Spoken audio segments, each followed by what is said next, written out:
네, 사무엘상 7장입니다. 사무엘상 7장인데 우리가 6장에서 필리스테아가 탈취했던 그 하나님의 법궤가 이스라엘 백성에게로 다시 되돌려지는 과정을 보았었습니다. 결국 필리스테아의 전쟁에서 빼앗긴 그 법궤는 우여곡절 끝에 이제 벳세메시로 돌아오게 되었어요. 참으로 주님의 백성이 범죄하고 또 그릇하게 행할 때 이렇게 하나님의 거룩하심과 영광이 훼손된다는 그 사실을 잊어서는 안 되는 것이에요. 인생도 마찬가지죠. 이렇게 연약하고 실수와 허물이 많지만 하나님은 반드시 자신의 초자연적인 능력과 또 섭리를 통해서 자신의 거룩하신 뜻과 계획을 이루어 가시는 거예요. 그러니까 이런 하나님을 찬양하고 또 그분의 영광을 가리지 않도록 최선의 노력을 기울여야 할 것입니다. 오늘 7장에서는 두 가지 내용이 언급됩니다. 이제 첫 번째는 필리스타에게 빼앗겼던 법궤가 돌아와요. 이스라엘 땅에 정착됩니다. 그리고 둘째로는 판관 사무엘이 이제 온전한 성인이 되어가지고 본격적으로 예언자로서의 사역을 시작하게 되는 것이에요. 그래서 전체 문맥을 보면 또 법궤가 돌아왔고 부흥이 이제 또 시작이 됩니다. 그래서 사무엘상 5장에서 6장에서는 법궤가 돌아왔잖아요. 다곤도 무너지고 필리스테아는 두려워했고요. 법궤는 이스라엘 땅으로 돌아왔어요. 근데 놀랍게도 이스라엘은 즉시 회복되지 않았다는 것이에요.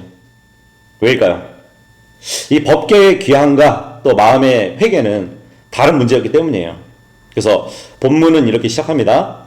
사무엘상 7장 2절에 보면 이스라엘 집 전체가 주를 구하며 애통하였더라. 그러니까 드디어 백성이 하나님을 찾기 시작했다는 것이에요. 그러니까 부흥이라는 것은 이렇게 갈급함으로 시작이 됩니다. 이제 예언자 사무엘의 사역을 통해서 이스라엘 백성들의 믿음 생활을 우리가 살펴보도록 하겠습니다. 1절하고 2절은 제가 읽어볼게요.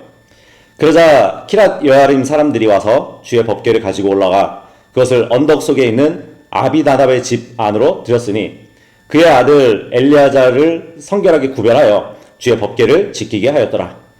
그러자 법궤가 키랏 여아림에 거하는 동안에 이러한 일이 있었으니 그것이 20년이 되었기에 그 시간이 길었더라.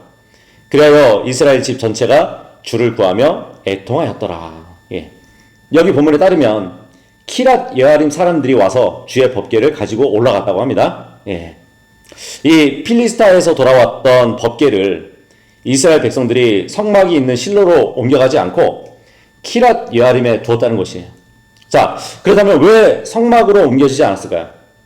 여러 가지 이유들이 있었다고 보여지기도 해요.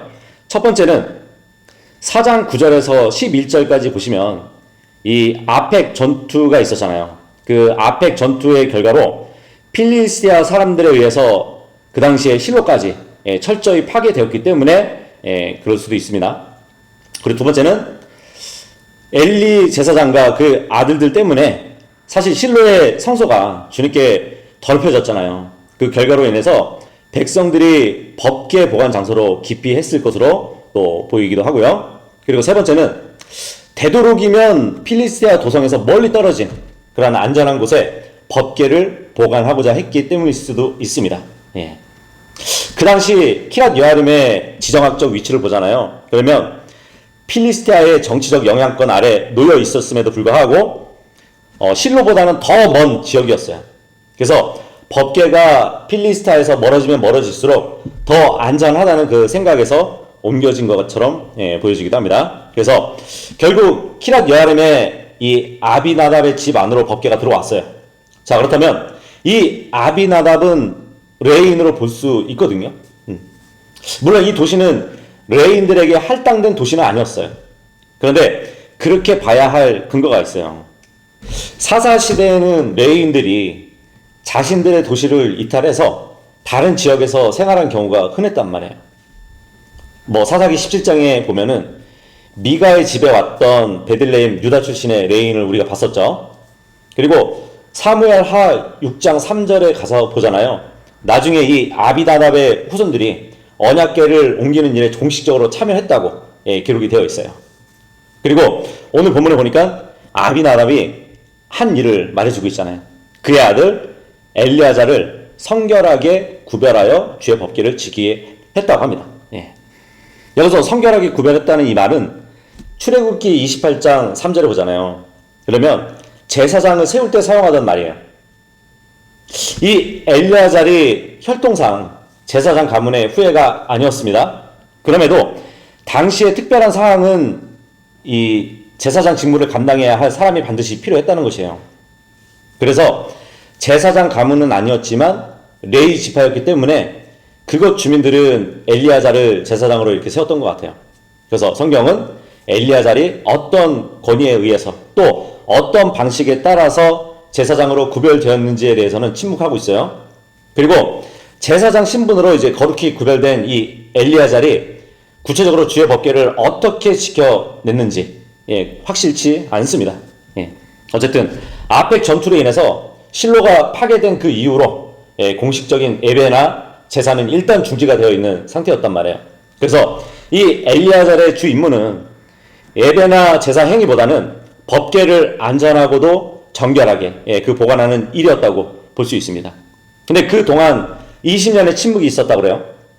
그러니까 키랏 여아림의 법궤가 머문 기간이 20년이라는 얘기예요. 자, 그렇다면 20년 동안 이스라엘이 평안했다는 그 의미일까요? 그렇진 않아요. 2절 끝에 보면 이스라엘 집 전체가 주를 구하며 애통하였더라, 이 말씀을 해주고 있어요. 그러니까 그동안에 법궤는 있었지만 승리는 없었다는 거거든요. 회복도 없었고요. 왜 그랬을까요? 그러니까 이스라엘은 여전히 하나님보다 우상을 사랑했기 때문이에요. 그래서 지금 본문에 주를 구하며 애통했다는 이 말은 단순한 감정이 아니에요. 갈망하는 것이고요. 정말 자기 처지를 탄식하는 것이에요. 목마름이 있다는 것이고요. 정말 영이 메마른 사람이 물을 찾듯이 지금 하나님을 찾기 시작했다는 것이에요. 그래서 이렇게 부흥이라는 것은 애통하면서 시작되는 것을 보여주고 있습니다. 오늘날 교회에서도 가장 큰 문제는 핍박이 부족해서가 아니에요. 갈급함이 부족해요. 모여서 예배는 드린다 하지만 그 사모함이 없고요. 찬양은 부르지만 목마름이 없어요. 그리고 말씀이 있지만 주님 앞에 떨림이 없는 그러한 상황이란 말이에요. 그래서 부흥이라는 것은 언제 시작되냐면 정말 주님 없이는 안 됩니다, 이러한 탄식이 나올 때 시작되는 것이에요. 이 부흥이라는 것은 다른 말로 회복이라는 말로 생각하시면 됩니다. 3절 4절 읽겠습니다. 시작. 그런즉 사무엘이 이스라엘 집 전체에 일러 말하기를 만일 너희가 주께 너희의 마음을 다하여 되돌아온다면 그때는 너희 가운데서부터 타국신들과 아슈타롯을 치워버리고 너희 마음을 주께 예배하며 그분만을 섬기라. 그리하면 그분께서 너희를 필스타인들의 손에서 구출하시리라 하였더라.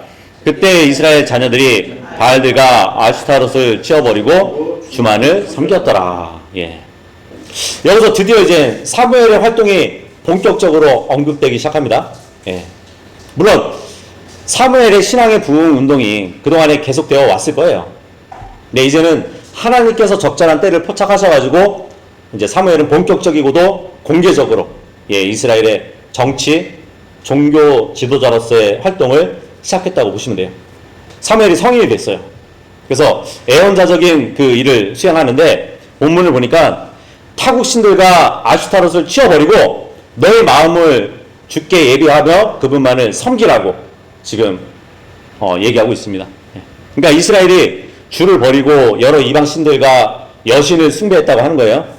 특히 이제 아슈타롯은 이 자연의 생식 능력을 대표한다고 믿었었거든요. 그 당시에 가나안에서. 그래서 그 여신에게 바치는 예배는 음행 가운데 이루어졌어요. 그 여신의 숭배자가 된 신성한 여인들, 그러니까 신전 창녀라고 불리는 그 여인들과 관계를 갖는 것이 우상 숭배의 행위였단 말이에요. 그래서 4절에 보니까 사무엘이 타국신들과 아슈타롯을 치워버리고 너의 마음을 주께 예비하며 그분만을 섬기라고 이렇게 담대히 말할 수 있었어요. 또 이렇게 담대히 말할 수 있었다는 것은 이미 사무엘이 애언자로서 백성들에게 크게 신임을 얻는 그 가운데 있었다는 것을 말해주겠죠. 그래서 이 사무엘의 회개 촉구에 순순히 응했던 이스라엘 백성들은 정말 그 신들을 치워버리고 주님만을 섬겼습니다. 그래서 이런 행동은 그들이 하나님만을 의지하는 것이 자신들을 자유롭게 하는 지름길이라는 것을 깨달았기 때문이에요. 그래서 결국 이것은 그동안 힘써 노력해온 사무엘의 신앙적인 각성 운동이 열매를 맺는 것이고요. 또 필리스타인들의 압제에서 구원받기를 간절히 원했던 그 이스라엘 백성들에게는 결코 저버릴 수 없는 유일한 선택이었던 것이에요. 그래서 회개 없는 부흥은 없는 거예요. 사무엘이 말하는 그 3절을 다시 보세요. 만일 너희가 주께 너희의 마음을 다하여 되돌아온다면 그러잖아요. 그래서 진짜 회개의 특징이 뭐냐면 지금 사무엘은 감정을 요구하는 것이 아니거든요. 제거를 요구하고 있어요. 이방신들을 치워버리라고, 아슈타롯을 치워버리라고, 그리고 마음을 준비하라고, 그리고 오직 하나님만을 섬기라고. 예. 그래서 이 회개라는 것은 어떤 죄에 대한 슬픔이 아니에요. 이 방향을 전환시키는 거거든요. 우상에게서 하나님으로 방향을 전환시키는 것이 회개예요. 자, 그래서 이스라엘은 어떻게 했나요? 이스라엘은 울기만 한 것이 아니에요. 우상을 정말 치워버렸어요. 이렇게 참된 회개는 눈물만이 아니라 결단을 하는 것이란 말이에요. 그래서 오늘날 성도들이 많이 착각을 해요. 눈물을 흘리면 회개인 줄 알아요. 감동을 받으면은 그게 변화받은 것으로 착각을 해요. 하지만 하나님은 물으실 거예요. 무엇을 끊었냐고, 무엇을 치워버렸냐고, 그죠? 예. 5절, 6절 읽겠습니다. 5절에서 6절 시작. 그러자 사무엘이 말하기를 온 이스라엘을 미즈배로 모으라. 그리하면 내가 너희를 위하여 주께 기도하겠노라 하였더라. 그리하여 그들이 미즈배로 한데 모여 물을 길어서 그것을 주 앞에 쏟아 부었으니 그날에 금식하며 거기서 말하기를 저희가 주를 대적하여 죄를 지었나이다 하였더라. 그런즉 사무엘이 미즈배에서 이스라엘 자녀들을 재판하였더라. 예. 여기 미즈배라는 곳으로 이스라엘 백성들이 모입니다. 근데 이스라엘이 모인 이 미즈배는 고유 명사라기보다는 이제 원래 뜻이 망대, 망을 보는 곳, 뭐 파수대 아시죠? 아니면 감시하는 곳, 이런 명칭이 있어요. 여기 사진에 보듯이. 그러니까 마치 오늘날의 전망대, 아니면 언덕마을, 뭐 중앙동, 그런 정도의 동요라고 보시면 돼요. 그래서 사무엘은 온 이스라엘을 미즈배로 모으라고 말을 하고 있습니다. 근데 이 미즈배로 모이라. 예. 사사기 20장 10절을 보면은 레인의 첩에 대한 죄악으로 인해 가지고 베냐민 지파를 벌하기 위해서 이스라엘이 함께 모였던 장소가 또 미즈배예요. 모임의 장소예요. 근데 이번에는 우상 숭배를 책망하기 위해서 사무엘이 소집하는 그 일을 벌이고 있습니다. 나중에는 이제 백성을 여기에 모이도록 하고 사울을 왕으로 세우는 그 일도 해요. 이렇게 백성이 모이는 장소로서 이스라엘 민족이 이방 민족에게 포로로 잡혀간 후에는 잠시 동안 이제 이스라엘 수도가 되기도 해요. 이 미즈배가. 그래서 이 미즈배는 백성들이 모이는 장소로 알려져 있어요. 그 라디오 방송에 보면은 극동 방송 있죠. 기독교 방송. 거기에서 가끔 주최하는 정기적인 미스바 기도회가 유명해요.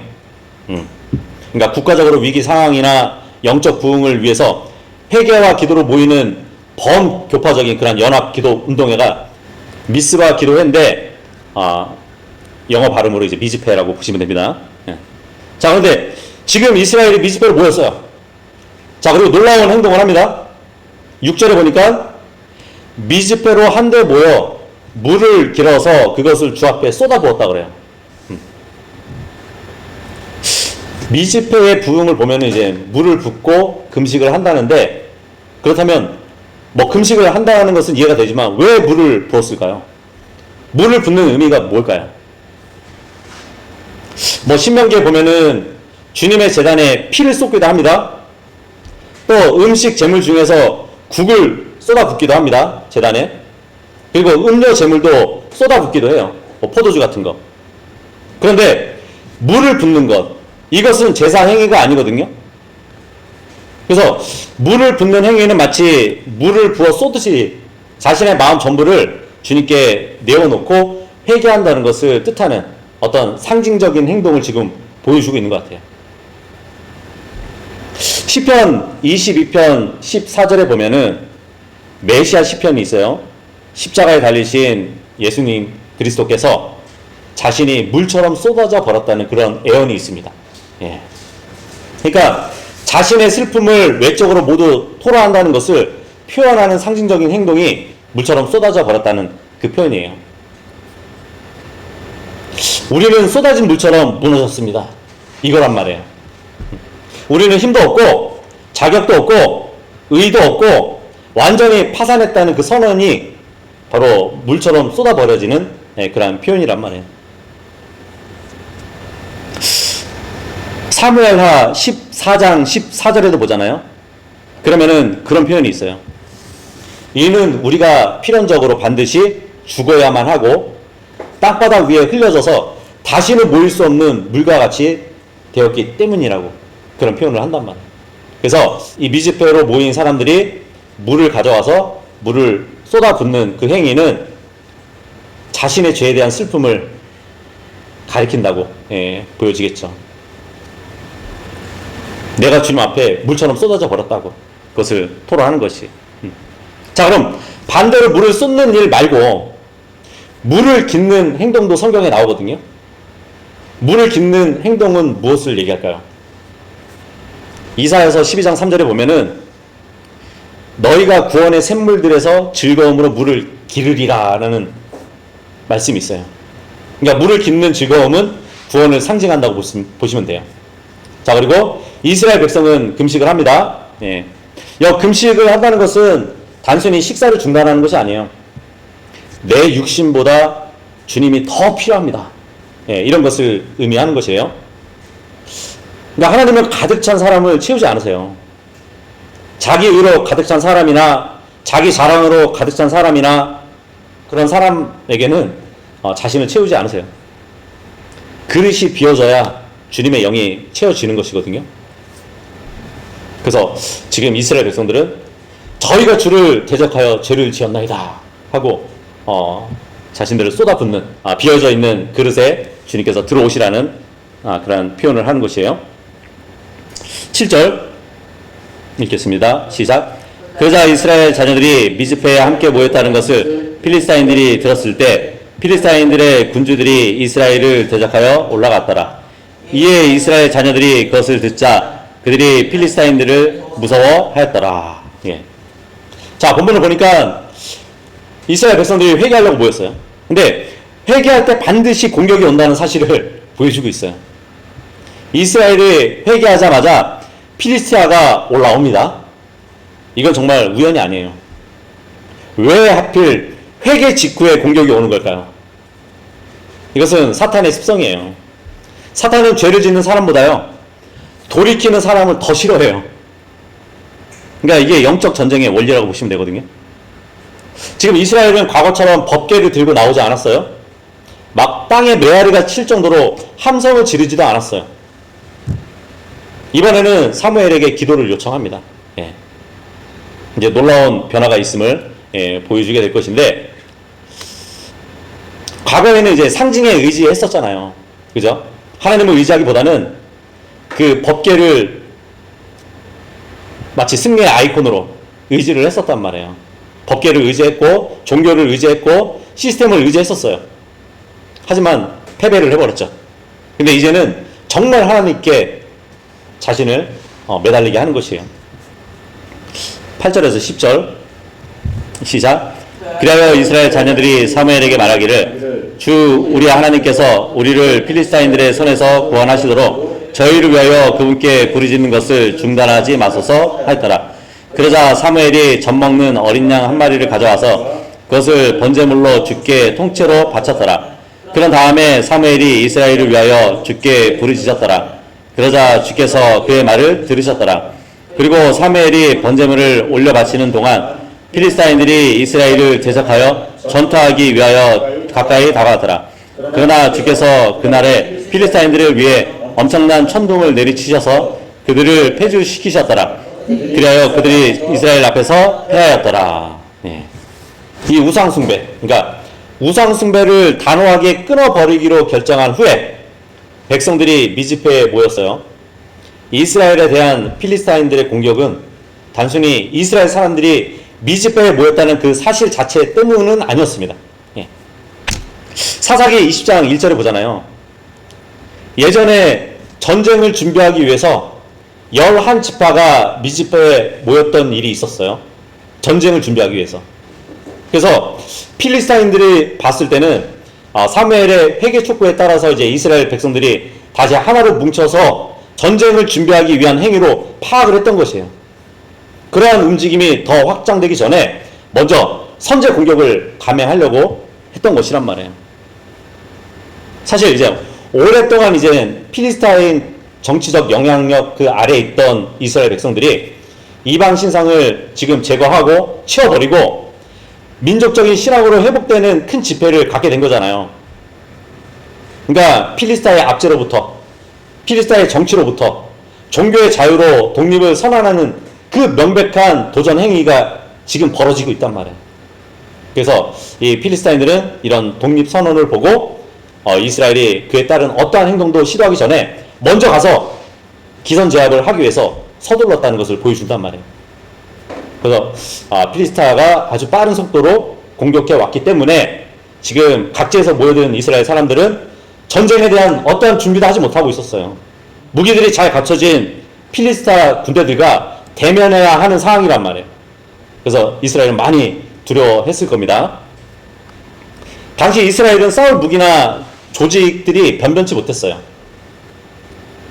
그렇지 않아도 이 필리스타인들에 의해서 많은 세월 동안에 압제를 당해왔던 이스라엘 사람들이 이들의 공격 소식을 딱 들었을 때 얼마나 두려웠을까요? 두려움으로 반응한 것은 정말 당연한 일이었잖아요. 자, 그렇다면 유일한 탈출구는 뭐죠? 스피드? 그게 아니라 오직 기도뿐이었어요. 그리고 사무엘이 이제 어떤 행동을 하냐면 젖먹는 어린 양 한 마리를 가져와 가지고 그것을 번제물로 주께 통째로 바쳤다고 합니다. 필리스타 군대가 막 쳐들어오고 있는데 그 순간에 어린 양 한 마리를 통째로 바쳤다는 얘기예요. 드디어 이제 이 어린 양의 번제와 중보의 능력을 보여주게 돼요. 사무엘이 젖먹는 어린 양 하나를 주님께 드렸어요. 근데 이 어린 양은 최소한 태어난 지 7일 이상 된 양이라고 보시면 돼요.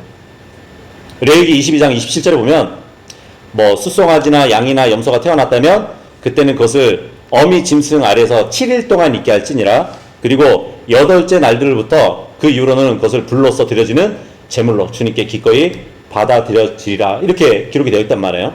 그러니까 사무엘이 어린 양을 희생물로 택한 그 이유는 무엇보다도 이방신을 치워버리고 회개했던 이스라엘이 순결한 어린 양처럼 새롭게 태어났다는 것을 상징적으로 또 보여주고 있는 것이에요.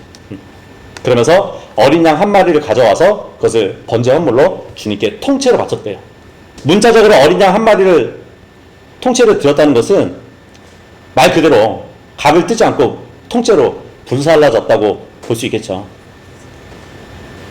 그러니까 여기서 이제 사무엘이 여러 가지 제사 형태 중에서도 주님께 태워드리는 번제를 드린 이유는 이제 번제라는 것은 전적으로 하나님께 헌신한다는 그 의미를 갖고 있거든요. 그래서 그렇게 드려진 것이에요. 그리고 사무엘과 이스라엘 백성들은 이런 번제를 통해서 하나님께 온전한 헌신을 다짐하면서 자신들의 회개의 진실성을 강조하는 그 일을 한 거란 말이에요. 그 동시에 이제 자신들이 구원받아야 할 절실한 간절한 필요성을 지금 호소하고 있는 것이에요. 지금 필리스타 군대가 쳐들어오고 있잖아요. 주님께 우리가 헌신합니다. 그리고 지금 이 상황에서 우리를 구원해 주세요. 이런 의미가 담겨 있단 말이에요. 근데 이 장면은 정말 엄청난 복음의 그림이라고 보시면 돼요.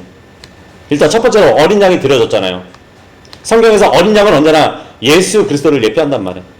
죄 없는 희생, 죄를 대속하시고 하나님과 죄인 사이에 화평을 이루어 주시는 그 일. 그래서 10절에 보니까 그러자 주께서 그의 말을 들으셨더라 그럽니다. 네. 정말 진실하면서 간절했던 전적인 그 헌신의 기도가 얼마나 큰 능력을 갖고 있는지 잘 보여주는 말씀이에요. 주님께서 그의 말을 들으셨대잖아요. 그래서 야고보서 5장 16절에도 보면 의로운 사람 한 명의 효과적이고 뜨거운 기도는 역사하는 힘이 많다고 기록해주고 있어요. 자, 그리고 나서 하나님은 기도를 들어주시고 이제 싸워주시겠죠. 그죠? 여기 10절 다시 보시면 사무엘이 번제물을 올려 바치는 동안에 필리스타인들이 이스라엘을 대적하여 전투하기 위해서 가까이 다가왔다라 그럽니다. 본문 장면 한번 상상해 보세요. 미즈페 제단에서 어린 양은 번제로 불타고 있었고 사무엘은 전심으로 주님께 부르짖고 있었어요. 그때 철 무기로 무장한 필리스타 군대가 미즈페 산지 아래서부터 이스라엘 사람들이 집결해 있는 그 고지로 서서히 접근해 오고 있는 이 상황이란 말이에요. 그러니까 이스라엘은 도저히 군사력으로 감당할 수 없는 그 패망의 위기에 직면해 있었단 말이에요. 그렇다면 오직 하늘의 도우심만 의뢰하고 바랄 수밖에 없는 그런 상황이란 말이에요. 자, 바로 그 순간에 하나님이 천둥으로 기도에 응답을 해주십니다. 예. 사무엘이 번제물을 드릴 때 10절 보니까 주께서 그날에 필리스타인들 위해 엄청난 천둥을 내리셔서 그들을 폐주시켰다고 말씀해주고 있어요. 여기서 천둥, 필리스타 군대를 쳐부시는 하나님의 무기로 사용되었다는 것이에요. 그러니까 주님은 자신이 창조한 그 자연 만물로 무기로 사용하시는 분이에요. 사무엘하 22장 15절을 보잖아요. 거기 보면 번개를 화살로 사용하시기도 하시고요. 여호수아 10장 11절에 보면은 하늘에서 돌 우박을 내리셔가지고 아모리족들을 죽이기도 하셨어요. 그리고 여호수아 24장 7절에 보면은 이집트에서 행하셨던 그 흑암으로 치시기도 하시고요. 그리고 우리가 전 시간에 봤듯이 질병까지도 징벌하시는 무기로 사용하셨단 말이에요. 근데 지금 본문에서는 하나님이 자연계를 자신의 의지에 따라서 천둥이라는 그 자연 현상을 발생시키고 있는 것이에요. 욥기 37장에 보면은 이 천둥이라는 것은 하나님의 음성이라고 또 기록을 해주고 있습니다. 예. 근데 고대인들도 이 천둥을 하나님의 목소리로 생각을 했대요. 어쨌든 때 맞춰서 하늘로부터 터져나온 이 천둥 소리로 인해서 필리스타인들은 두려움에 떨게 되었고요. 혼비백산이 되었던 것이. 그러니까 이스라엘이 잘 싸워서 이렇게 된 것이 아니라 하나님이 싸우셔서 그렇게 된 거예요. 그래서 이 승리라는 것은 인간 능력의 결과가 아니라 희생 제물의 결과예요. 그죠? 그렇다면 정말 기도 없이는, 기도 없는 싸움은 이미 진 싸움이라는 것을 우리는 기억해야 되는 것이에요. 11절 12절 시작. 그러자 이스라엘 남자들이 미즈페에서 나가 필리스타인들을 추격하였으니 그들이 백갈 아래에서 이를 때까지 그들을 쳤더라. 그때 사무엘이 돌을 취하여 그것을 미즈페와 센 사이에 세웠고 그것을 이름을 에베네젤이라 부르며 말하기를 주께서 여기까지 우리를 도우셨도다 하였더라. 예. 승리에 찬 그 우쭐거림으로 진군해 왔다가 이스라엘을 공격하려는 그 순간에 갑자기 막 하늘로부터 터져나온 그 천둥 소리에 너무 놀라가지고 혼비백산한 이 필리스타 군대를 이제는 이스라엘이 사기 충전해가지고 정말 파죽지세로 몰아치고 있어요. 여기서 이방 민족에 대한 이스라엘의 승리 장면은 여기서 처음 언급이 돼요. 사무엘상에서는. 그리고 16장에서는 마지막 언급이 됩니다. 그리고 이스라엘의 승리가 항상 그렇듯이 이 승리 역시 철저하게 주 하나님의 능력에 의해서 거둬들였다는 것을 보여주고 있어요. 왜냐하면 이 당시 필리스타인들의 철병기를 보면은 엄청난 발전이 있었거든요. 그런 필리스타 군대를 이스라엘의 군사력으로는 절대 이길 수 없었기 때문이에요. 이스라엘의 무기는 농기구들밖에 없었거든요. 그래서 이스라엘은 하나님께서 허락하신 그 승리의 현장에 다만 그냥 은혜로 참여했다고 이해하시면 되겠죠. 또 여호수아 10장 10절에도 보면은 여호수아와 그를 따르는 군대가 승리하면서 진군을 하는데 그 표현을 이스라엘 군이 적들을 쳤다라고 하지 않아요. 이스라엘 앞에서 주께서 적들을 치셨다고 이렇게 표현을 합니다. 이스라엘과의 전쟁도 마찬가지지만 우리의 영적 싸움도 마찬가지예요. 우리의 싸움은 다 된 밥상에 숟가락을 얹는 싸움일 뿐이에요. 그래서 11절에 보니까 필리스타인들을 추격하였고 그들이 백칼 아래에 이를 때까지 그들을 쳤다고 기록해주고 있습니다.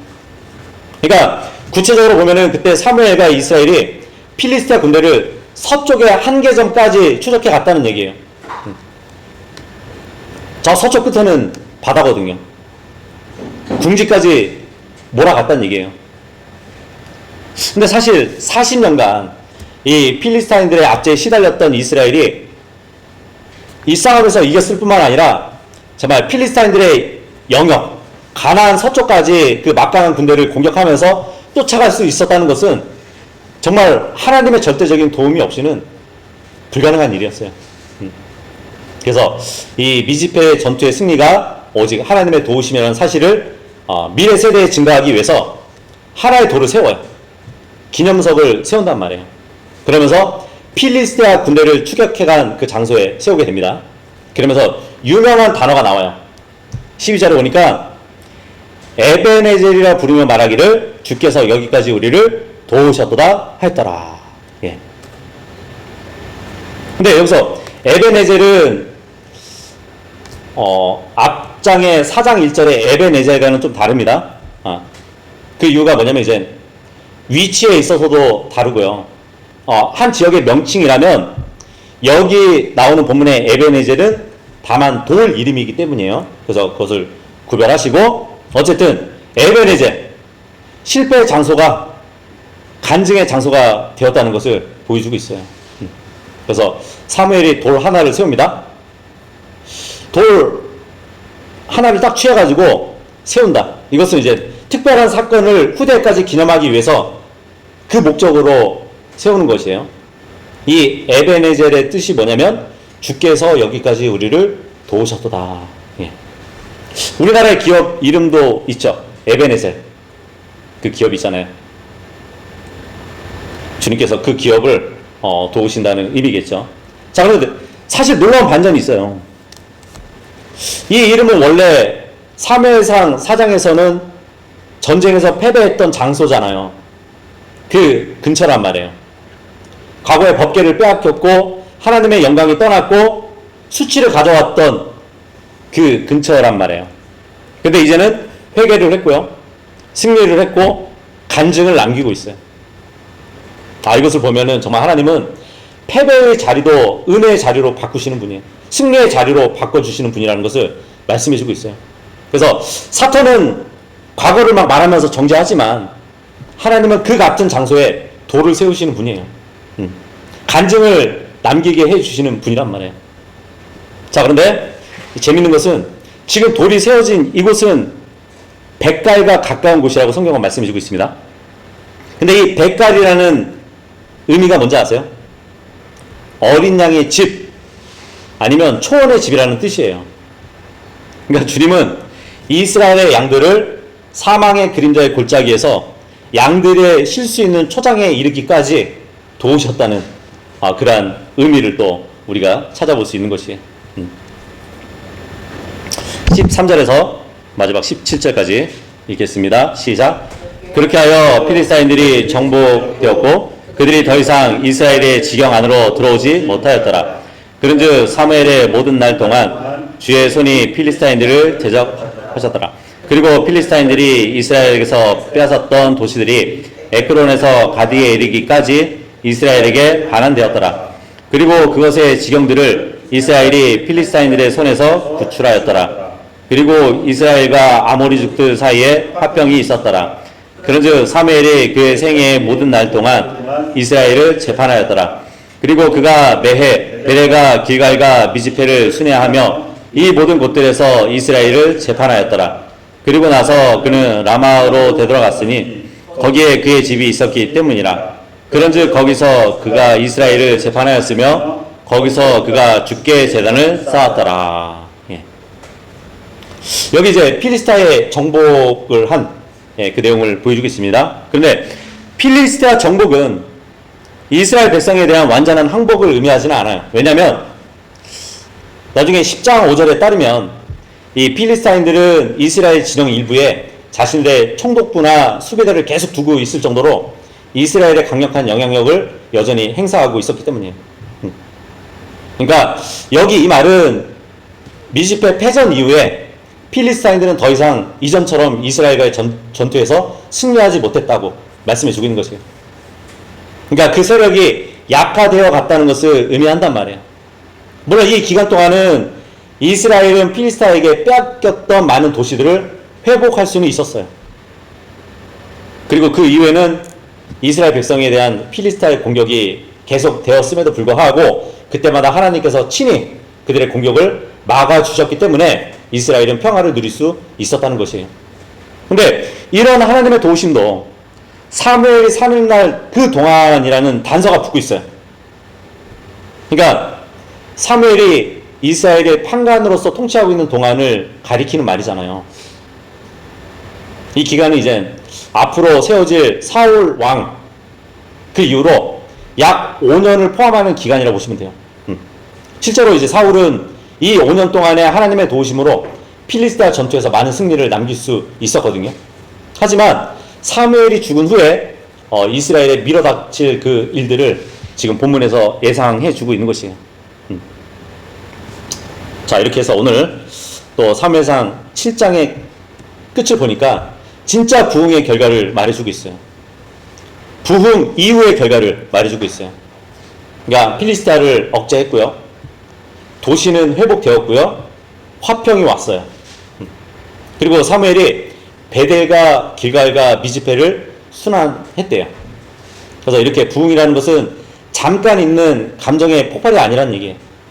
삶의 질서가 완전히 바뀌는 거예요. 미즈페라는 그곳에 눈물이 있었고요. 회개가 있었고 어린 양이 있었어요. 그리고 중보 기도가 있었어요. 그리고 이것은 전부 예수 그리스도를 가리킨단 말이에요. 우리도 이스라엘처럼 실패했고요. 또 법궤를 이용했고 하나님보다 우상을 사랑했었어요. 그런 적이 있었을 거란 말이에요. 그러나 참 어린 양 대신 예수님, 우리를 위해서 제단에 드려주신 그 예수님으로 인해서 우리가 다시 회복할 수 있는 거예요. 그래서 이제 우리는 영광이 떠난 그 이카봇이 아니라 여기까지 인도해 주신 하나님, 에베네제를 외칠 수 있게 되었던 것이에요. 그래서 하나님은 오늘도 우리를 미즈페로 부르십니다. 애통 없는 부흥은 가짜예요. 회개 없는 승리는 오래가지 않습니다. 그리고 어린 양이 없는 평화는 착각이에요. 그래서 우리가 한번 돌아봐야 돼요. 나는 정말 하나님을 사모하고 있는지, 아직 버리지 못한 세상의 신들이 있는지, 나는 종교적인 습관에 의지하고 있지 않은지, 정말 인격적인 하나님께 매달리고 있는지, 정말 내 인생의 에베네젤은 어디인가, 그 실패의 자리에서 다시 하나님을 만날 준비가 되어 있는지, 우리 모두가 정말 각자의 신앙에 참된 부흥이 일어날 수 있기를 바라겠습니다. 오늘 교훈을 통해서 나의 신앙이 좀 처져 있으면 애통하는 그 심정으로 정말 나의 신앙생활을 방해하는 모든 요소들을 치워버리고 주님 앞에 정말 물같이 나를 쏟아붓고 더욱더 주님께 밀착하는 모두가 될 수 있기를 바라겠습니다.